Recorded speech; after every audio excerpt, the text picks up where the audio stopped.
The possibility of our reality being a simulator goes beyond simple theories.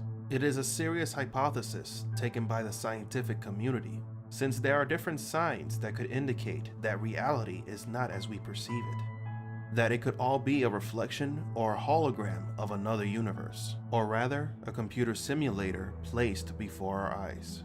But if this were the case, how can we know? There are different forums on the internet of people who've gathered stories about possible errors in reality, showing that reality as we know it is not real, but rather a simple simulation. Today, we're going to take a look at this hypothesis and see what the witnesses say about reality being fake.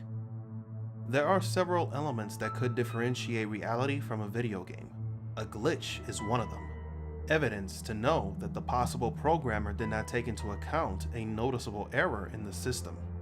It is assumed that in our reality, this type of failure does not exist. However, many people claim that it is, that they have run into such failures, proving that there is much more than what we see.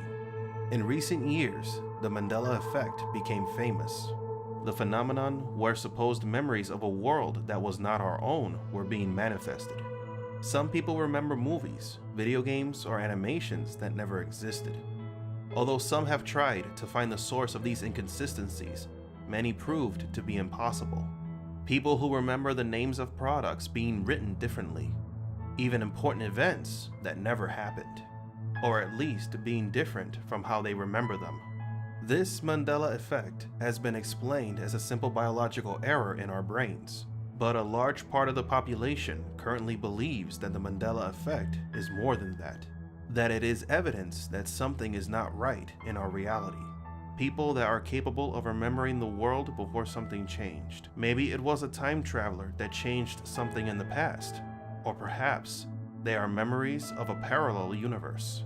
Either way, some people on the internet testify that they have discovered different errors in reality. How?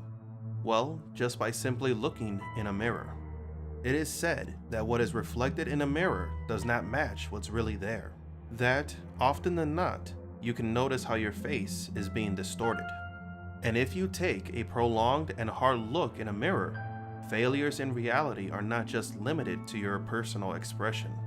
Also, many people claim that shapes and figures in the clouds are errors that occur in the programming. In the same way, other manifestations such as ghosts or paranormal entities would be no more than reflections of some corrupted code in the simulator, like an NPC or non-playable character in a video game. And here comes the most disturbing part of this theory. Some think that our reality is indeed a simulator, and it is only populated by a few, maybe less than 100 people, and that the rest of the population that we see in the world aren't real. Similar to an open world video game like Grand Theft Auto. That maybe most of the people we see walking down the streets are computer generated, created and programmed to be in that place, and that as soon as we turn our backs on them, they disappear. That's the reason we sometimes see the same person or people in the same place, as if they were reprogrammed again and again to always be there. There are many testimonies of people who have seen other people just disappear from the streets. The theory of solipsism. This theory proposes that we can only know for sure that we exist. We cannot know with absolution that reality is as we perceive it. That all of our friends and family are just programs made to keep us under control and entertained. Another disturbing fact about these theories is that there is no way to test and confirm the validation of the existence of our reality, since any method of investigation would be subjected to the same rules of this reality. For example, if a character in a video game wanted to prove that his reality is a video game, he couldn't, because he would be limited to the rules that were created for his world.